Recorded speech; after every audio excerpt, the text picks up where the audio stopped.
Selamat malam semuanya, ya ini Aftok edisi 5 Oktober 2023. Seperti biasa malam ini kita akan berikan update market IHSG dan saham-saham yang sudah masuk di kolom komentar. Aftok edisi terakhir edisi 4 Oktober 2023. Seperti biasa kita akan bahas satu persatu ya nanti sesuai dengan permintaan. Silakan isi kembali saham apa yang menarik untuk dibahas di Aftok selanjutnya dan berikan alasan dan berikan pertanyaan di situ supaya kita nanti bahas sesuai dengan apa yang Anda harapkan.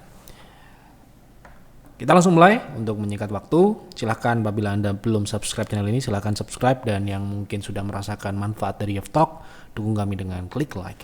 Kita mulai dari IHSG terlebih dahulu. Hari ini IHSG sempat rebound, cukup tinggi 6934, hampir menutup candle kemarin, namun penutupan sedikit mengalami penurunan ya. Kemungkinan ini akan mengarah ke support 6833 yang mana kita perkirakan di situ ada potensi penurunan yang merupakan batas penurunan untuk koreksi dalam proses membentuk higher low untuk uptrend ya, karena ini sini terakhir membentuk higher low di 66 dan 6640 ya, antara 6600-an ya, idealnya dia bisa turun sampai dengan 6830 ini pun masih bisa turun lebih jauh, mungkin masih bisa, namun ya kita masih melihat di 6830 ini cukup untuk menjadi sebuah higher low untuk naik lebih jauh.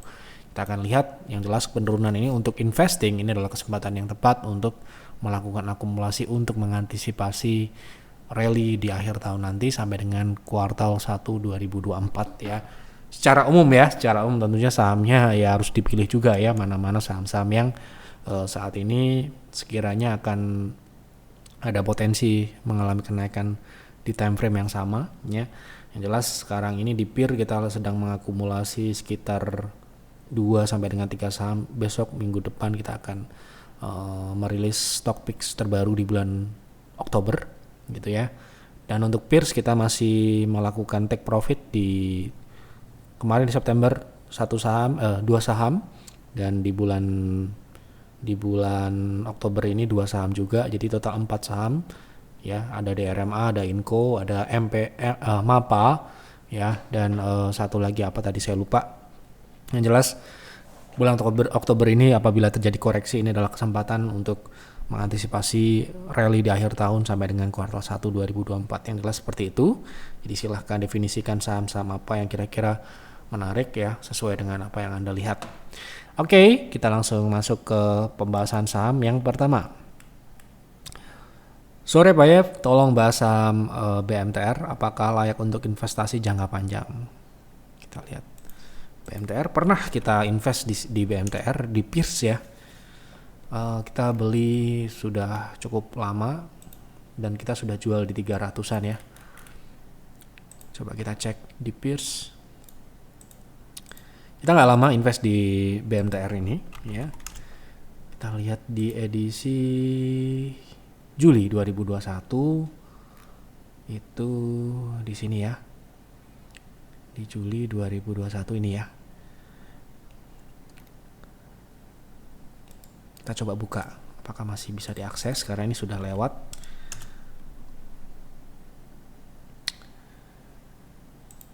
Oh, Januari juga ya. Januari ada di sini. Nah, ini ya. Di sini ada BMTR salah satunya, dan di harga berapa? Di harga sekitar ya, ini masih konsolidasi waktu itu kita beli, dan harga sahamnya mengalami kenaikan di bulan Juli 2022. Jadi kita invest di bulan Juli setahun sebelumnya ya, baru naik di bulan Juli tahun setelahnya gitu. Jadi 1 tahun kenaikannya nggak banyak ya, nggak sampai ratusan persen ya. Jelas kita dapat sekitar 50-an persen, terus kemudian kita exit. Nah, fundamentalnya seperti apa? Apakah sekarang ini juga layak invest? Ini menjawab pertanyaan kenapa kok kita take profit di 2022 ketika dia naik ya. Ini kita jual di bulan apa ini ya? Di bulan Agustus ya, setahun, karena saham ini termasuk tidak perform. Nah, tiba-tiba di bulan Agustus dia melejit naik, kita jual karena kita lihat dari pertumbuhannya. Kita jual pertama sahamnya naik, yang jelas kita take profit. Kemudian secara pertumbuhan dia menurun. Padahal di 2021 sangat bagus ketika kita invest. Kita anggap pertumbuhan di 2020 turun itu adalah hal yang wajar. Kemudian di 2021 kembali pulih dan Anda bisa lihat revenue-nya 13T ya, yang mana ini adalah rekor tertinggi seperti yang kami sampaikan. Ketika pertumbuhan itu mencetak rekor tinggi, kemungkinan sahamnya juga akan mengalami kenaikan, dan itu mengalami kenaikan di 2022 gitu ya. Artinya kita mendahului harga sahamnya ya. Nah, namun sayangnya di 2022 performance-nya menurun, di mana pertumbuhannya menjadi 12%, minus 12%, tidak tumbuh ya dari atas sampai bawah. Itulah kenapa dulu ada yang bilang kenapa kok dijual, bukannya di pembahasan Devstock waktu itu bisa naik sampai 600. Karena lagi-lagi kita tidak bisa memastikan kalau kita diberikan profit dan pertumbuhannya ternyata tidak sesuai ekspektasi kita. Lagi-lagi ekspektasi tidak selalu akan sesuai dengan realita ya, kita akan take profit. Entah itu 10%, 50% yang dikasih ya kita ambil. Ya, alasan kita jual kenapa? Karena pertama harga sahamnya sudah naik 50%, kemudian pertumbuhannya sudah menurun tidak sesuai dengan proyeksi kita. Ya, sampai dengan saat ini tidak layak invest menurut kami karena pertumbuhannya ini tidak berlanjut dan terus menurun. Ya, sampai dengan kuartal 2 setidaknya dari atas sampai dengan bawah tidak tumbuh. Artinya tidak memenuhi syarat kriteria layak invest di YEF. Seperti itu ya. Jadi ini sudah menjawab ya apakah layak investasi jangka panjang. Sekarang ini untuk saat ini pertumbuhannya sedang turun, jadi ya cari yang lain dulu ya. Kita pun juga sudah bersih di 300-an. Siang Pak Yop, tolong bahas saham BSD. Saya beli di harga 11.35, sedang sekarang masih minus, apakah layak di hold atau cut loss aja? Ini trading ya. Kita anggap ini trading karena tidak ada penjelasannya. Ya, kalau nyangkut itu harusnya mengacu pada trading plan ya.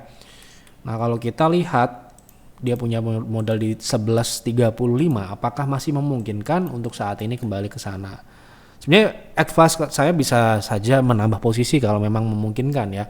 Kalau misalkan Anda menyebutkan berapa alokasi yang Anda punya sekarang. Misalkan Anda punya 5, alokasi maksimalnya 15, ya kita bisa kasih advice tambah 10. Tapi sayangnya tidak ada di sini, jadi ya kita akan apa adanya jawabnya gitu ya. Jadi kalau Anda konsultasi di kami, baik itu di konsultasi di Devstock ini ataupun di advisor di Telegram, itu wajib menyertakan berapa Anda punya alokasinya. Secara kita bisa memberikan advice menambah, mengurangi, atau menjual semua ya. Jadi kalau sekarang ini kita berharap jangka pendek ya kita akan buka di daily. Untuk kembali ke 11.35 saya rasa agak belum karena ini masih bisa dia konsolidasi dulu di 10.20 atau bahkan bisa turun dulu ke 9.95. Sedangkan risknya ya dari 11.30 ini sekarang ini sudah 7%, artinya sudah melebihi batas toleransi resiko di YEF. Di YEF sekali lagi tidak boleh loss 5%. 5% itu tidak boleh. Jadi kalau sudah 7% seperti ini ya harus siap-siap sell dulu. Ya ini adalah merupakan ya kalau kita melakukan ini, misalkan kita membeli saham kemudian floating loss-nya lebih dari 5% itu adalah kesalahan. Tetapi kalau misalkan cut loss-nya itu sudah ditentukan, ya pasti akan di cut loss gitu ya. Pasti itu tidak mungkin tidak. Dan semuanya pasti akan dilaporkan gitu ya. Jadi kalau seperti ini ya mungkin Anda bisa sell on strength di 10.70 atau di 10.85 karena tidak memungkinkan untuk kita memberikan advice tambah karena kita tidak tahu alokasi Anda ya. Kemudian untuk 11.30 untuk jangka pendek sementara ini belum memungkinkan ya. Mungkin dia akan turun terlebih dahulu BSD ke 1.000 atau ke bawah 1.000 ya. Jadi mumpung ada kenaikan ya bisa dimanfaatkan untuk sell on strength. Dan sekali lagi saya kasih pesan kalau Anda mau trading sudah dibuat trading plan di awal, jangan sampai nyangkut baru buat trading plan ya. Nah, tadi pagi saya baca ada tuh beli sahamnya tinggi sekali sudah minus mungkin di atas 10% baru konsultasi bagaimana harus dilakukan. Lah, harusnya konsultasi itu kan dilakukan sebelum beli ya. Gitu loh. Jadi jangan sampai ya jadi member sudah bayar tetapi tidak memanfaatkan konsultasi itu dengan baik. Ya, kalau Anda mau beli ya konsultasi dulu supaya nanti ketika ternyata turun kita bisa memberikan advice yang sesuai dengan trading plan yang awal gitu loh. Kalau sudah kecelakaan alias nyantol di atas ya mohon maaf ya repot, kita juga mau kasih advice nanti agak berat gitu ya, nyuruh orang jual 10% karena kita sendiri nggak boleh loss 5% itu di PTR ya. Jadi kalau bisa loss 0% atau 1% kita sudah cabut gitu ya. Oke, lanjut ya. Jadi untuk saat ini sold dulu untuk BSD, kemudian nanti mungkin buyback di bawah, tetapi tergantung, nanti harus konsultasi lagi ya. Jadi harus rajin-rajin lah konsultasi, itulah kuncinya. Pak mau nanya saham Buka jangka pendek technical rebound bisa ke berapa? Kita lihat Buka. Oke, ini target pullback terakhir di gap ini ya, di 242, namun dia turun. Kita tidak muluk-muluk ya, target pullbacknya di 228. Sementara ini di situ proses turun jangka panjang ya. Oke. Pak F tolong bahas CRSN, apa sekarang waktunya masuk atau masih bisa turun lagi untuk trading ya, berarti saya nggak tahu untuk apa, tapi saya artikan ini trading. Oke, untuk saat ini Karsurin ini saham baru ya, baru IPO. Menurut saya ini justru akan berpotensi melanjutkan penurunan ya. Saya akan tunggu mungkin di 75 ya, karena sekarang ini mungkin sedang menguji level 100 ya. Kalau dia tembus, harusnya kemungkinan besar ya, probabilitas untuk tembus itu besar ke 75 ini ya, seperti itu. Jadi kalau untuk masuk, untuk swing, kita akan tunggu di support 75 ini. Kalau mungkin nanti dia bisa bertahan di sini, baru mungkin kita akan perhitungkan, ya. Karena ini secara teknikal ini kecenderungannya turun ya. Ini sudah mematahkan kecenderungan konsolidasi menyempitnya, berarti ini adalah terkonfirmasi. Kalaupun naik mungkin dia pullback dulu di 104, proses turun ke 75 ini. Seperti itu. Pak tolong bahas teknikal Wika, apa masih dalam fase uptrend? Siapa yang bilang uptrend? Kemarin kita sudah bahas itu ya. Kita sudah bahas Wika, apakah Wika uptrend? Tidak uptrend atau pullback. Silahkan Anda cari pembahasan terakhir di edisi berapa, kita nggak akan ulang-ulang lagi. Silahkan Anda tonton lagi kalau Anda belum nonton, kan mungkin Anda nggak nonton juga kan. Nah, apakah ini uptrend? Jelas tidak uptrend. Mau bilang uptrend dari mana ya, gitu. Ini sedang pullback. Oke.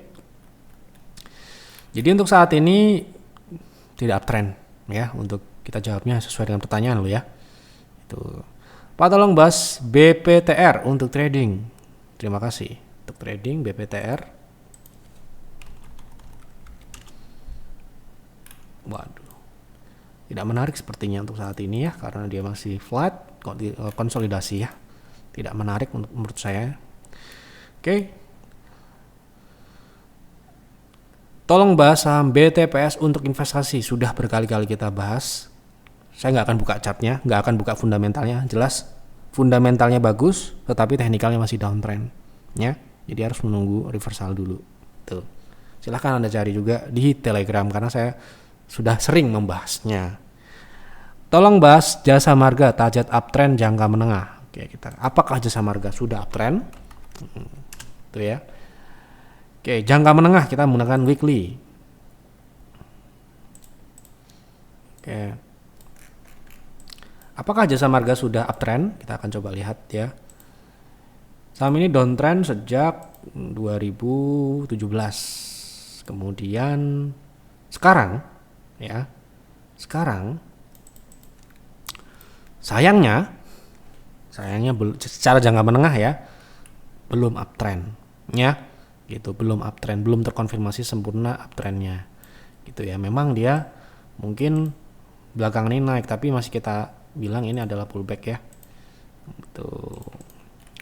Nah, ini belum mencapai 0,6 ya. Ini target kenaikan jangka pendek, bukan jangka menengah, yaitu di 4.900. Nah, sekarang ini mungkin akan membentuk higher low di 4.080. Kemarin sudah turun ke sana, atau sampai dengan EMA 60 di 3.720. Ini sifatnya dinamis ya, karena dia bergerak EMA 60 itu. Lanjut. Malam Pak Yef, tolong bahas saham Medco untuk trading jangka pendek. Nah, ini kemarin kita sudah bahas Medco. Coba kita dengarkan dulu. Kita cocokkan sekarang ini seperti apa kondisinya ya. Misalkan ke 1390 atau ke 1260 itu memungkinkan terjadi. Oke, itu pembahasan terakhir ya di edisi 3 Oktober, beberapa hari yang lalu ya. Kita perkirakan Medco turun ke 1300. Hari ini sampai dengan 1200 ya. Hari ini Medco sudah turun di 1300-an. Apakah saat ini menarik untuk ditradingkan? Menurut saya belum. Jadi mungkin saja Medco akan kembali mendekati EMA 60 karena menurut saya demand zone-nya dekat dengan EMA 60 sesuai dengan pergerakan-pergerakan sebelumnya. Ya itu mungkin kita akan ambil Fibo 0,6 atau 0,7. Yang mana 0,6 ini adalah di 1190 ya. Jadi mungkin saja masih akan turun ke 1200 sampai dengan 1190. Mungkin saya akan menunggu di situ. Baru akan kita lihat nanti bagaimana. Apakah kita beli atau tunggu lebih rendah lagi. Karena banyak ya, misalkan konsultasi-konsultasi itu memfollow up sebuah saham. Memang mungkin fokus dengan saham tersebut. Ya kita beberapa kali itu membilang tunggu dulu lebih bawah lagi. Udah tercapai. Tunggu lagi lebih rendah lagi. Tunggu lagi lebih rendah lagi. Karena memang dia masih bisa turun lebih dalam. Gitu ya. Seperti ini contohnya kita bilang 1300 ternyata masih bisa turun lagi ke 1190 ya. Buat apa kita beli sekarang? Ya, karena kita masih melihat turun lagi. Ya, dengan karakteristik yang super agresif ini. Dan bahkan jangan sampai Anda nyantol di atas ya untuk saham Medco ini. Karena kita lihat dari sebelum-sebelumnya, setelah dia mengalami spike atau kenaikan yang signifikan dalam jangka pendek, kemudian terjadi koreksi yang signifikan, ya, ini akan berlangsung panjang. Contoh, Maret 2018 ini pernah kita juga ingat waktu itu kita trading juga, ya. Setelah itu turun konsolidasi cukup lama, berbulan-bulan, bertahun-tahun. Jadi kalau sampai beli di pucuk, ya siap-siap dibawa turun dan panjang. Ya kalau trading ya harusnya tidak, tetapi kalau invest ya, invest itu juga harus memperhatikan teknikal supaya apa tidak nyangkut di atas. Ya, fundamental layak, belum tentu kita beli. Nah ini trading ya tanyanya. Kalau trading saya rasa Fibo 0,6 masih bisa dicapai oleh Medco untuk fase koreksi ini. Dan belum tentu dia turun di situ aja ya, bisa aja di 0,7. Tetapi kita akan bicara secara data 0,6 itu mungkin bisa menjadikan area tunggu dulu. Oke, seperti itu. Sudah saya jawab semua apa yang ada di kolom komentar, itulah yang kita akan bahas sesuai dengan permintaan. Tidak ada saham-saham ide dari kami karena kami tidak memiliki kepentingan dengan saham apapun, dengan sekuritas, dengan institusi dan sebagainya, perusahaan emiten dan sebagainya, kita tidak memiliki kepentingan. Jadi silahkan isi kembali di kolom komentar saham apa yang menarik untuk dibahas di F-Talk selanjutnya ya, sesuai dengan apa yang Anda harapkan. Silahkan tulis panjang-panjangnya, apa yang unek-unek Anda, silahkan isi aja di kolom komentar karena konsultasi di F-Talk ini kan gratis ya, Anda tidak perlu bayar dan sebagainya. Nah kalau Anda pengen konsultasi yang lebih mendalam, lebih spesifik, lebih mendetail data-datanya, Anda bisa join PTR kalau Anda trading. Kalau Anda mau invest ya joinnya peer ataupun peers. Sebelum join tapi harus baca dulu apa itu layanan kami di website ya. Lalu Anda bisa lanjutkan apabila ada pertanyaan, bertanya dengan admin di WA ataupun di Telegram. Itu saja yang dapat saya sampaikan. Apa yang kami sampaikan di F-Talk sifatnya adalah analisa dan opini pribadi. Jadi Anda harus olah ulang, jangan terlalu mentah-mentah. Analisa lagi, buat trading plan, buat investing plan, dan jalankan itu dengan kedisiplinan. Mohon maaf apabila ada kekurangan atau kesalahan. Selamat malam dan selamat beristirahat.